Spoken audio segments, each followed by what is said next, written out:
Hey everyone, and welcome to Cat Crimes Level 20. Today we're going to be figuring out who unraveled the yarn. Ginger was sitting across from Pipsqueak, so Ginger and Pipsqueak were across from each other. We'll have to remember that. Duchess was either sitting in front of a mouse and claw marks or catnip and sock. So Duchess was either here or here. Okay. Sassy was sitting in front of the fishbowl. Easy peasy. Sassy was in front of the fishbowl.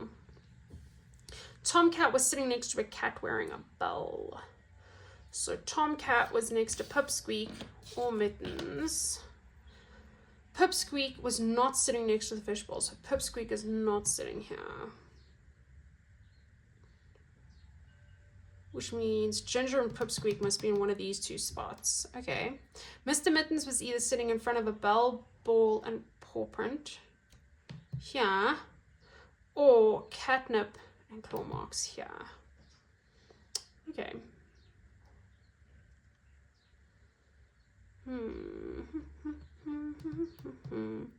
Let's just assume. So, Ginger and Pipsqueak are opposites. We know they have to be sitting there because Pipsqueak is not sitting next to the fishbowl. Great. Duchess was either sitting in front of a mouse and claw marks or the catnip and the sock. So let's say Duchess is sitting here.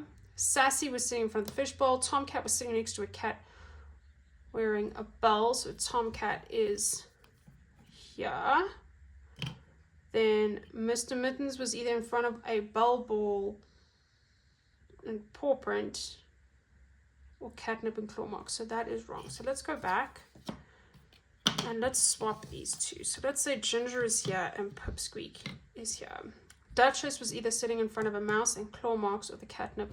So Duchess is still sitting here. Tomcat was sitting next to a cat wearing a bell. So Tomcat is now here.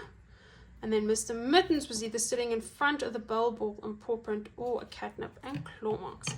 Now that looks perfect. So that means Tomcat is guilty.